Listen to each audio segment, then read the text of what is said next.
It started on a Thursday, the way these things sometimes do, with a child's school project and a small animal that had stopped doing the only thing it had ever done. Sage Lockwood was 9 years old. She was in 4th grade. Her 4th grade teacher had assigned a project called A Day in My Life, and she was supposed to film 3 different moments of her own routine and narrate them. Sage was a serious filmmaker for a 9-year-old. She had been planning the project for 2 weeks. She had decided, with the kind of weight 9-year-olds bring to creative decisions, that one of her 3 moments was going to be her bedtime routine. Her bedtime routine included her hamster, Brisket, getting on his wheel. Brisket had been in Sage's room for 14 months. He was a Syrian golden brown with a white belly, and he had a wheel that he climbed onto every single night between 8:30 and 8:50. Sage had timed this. Her dad had timed this. The hamster did not deviate. He climbed on. He ran for approximately 11 minutes. He drank water. He arranged his bedding. He slept. Thursday, Sage set up her parents' iPad on her dresser. She propped it on a stack of books to get the angle right. She started recording at 8:28. She brushed her teeth. She got into pajamas. She narrated softly. She climbed into bed at 8:42. She turned off her overhead light. She left her bedside lamp on for the camera. Brisket did not get on the wheel. He had come out of his little house at 8:33. Sage saw him on the camera screen later.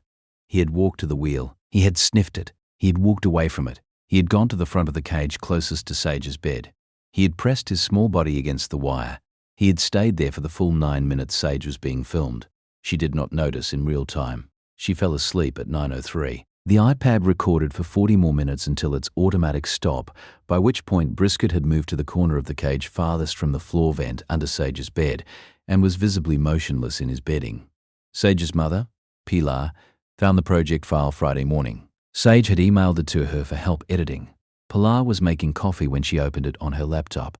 She watched it casually. She paused it. She moved her laptop to the kitchen counter.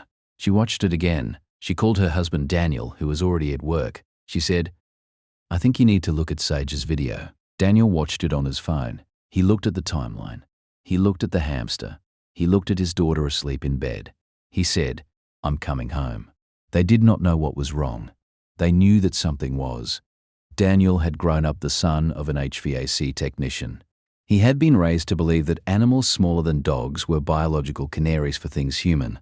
Nostrils were too dull to register. He pulled the battery-operated carbon monoxide detector out of the hall closet, the one he kept as a backup because he had been raised the son of an HVAC technician, and he carried it into Sage's bedroom and set it on the floor by her bed and turned it on. The detector read 64 parts per million within 90 seconds. He carried it into the hallway. It read 12. He carried it into the master bedroom. It read 4.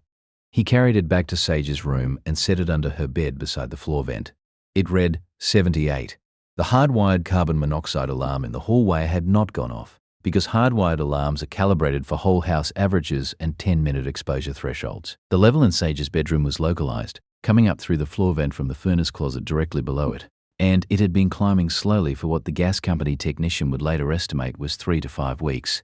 The technician asked how they had caught it. Daniel said, "My daughter filmed her hamster for a school project." The technician did not laugh.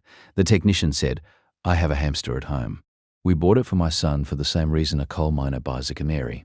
He said, "You got lucky." He said, "Another 2 or 3 weeks at this rate and we'd be having a very different conversation." He did not finish. The furnace exchanger was replaced. The vent was cleaned. The detectors were upgraded. Sage's room was monitored continuously for 3 months afterward with a calibrated CO sensor that her father bought from an industrial supply company and that her mother thought was overkill. If you stay for stories about what animals sense before we do, you're in the right place. Subscribe so you don't miss the next one. Sage submitted her school project. She did not change the footage. She added a single line of narration over the bedtime sequence. She said, "This is my hamster Brisket.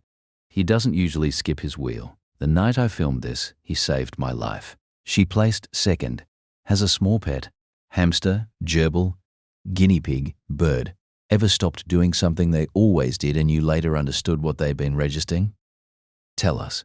We read every one.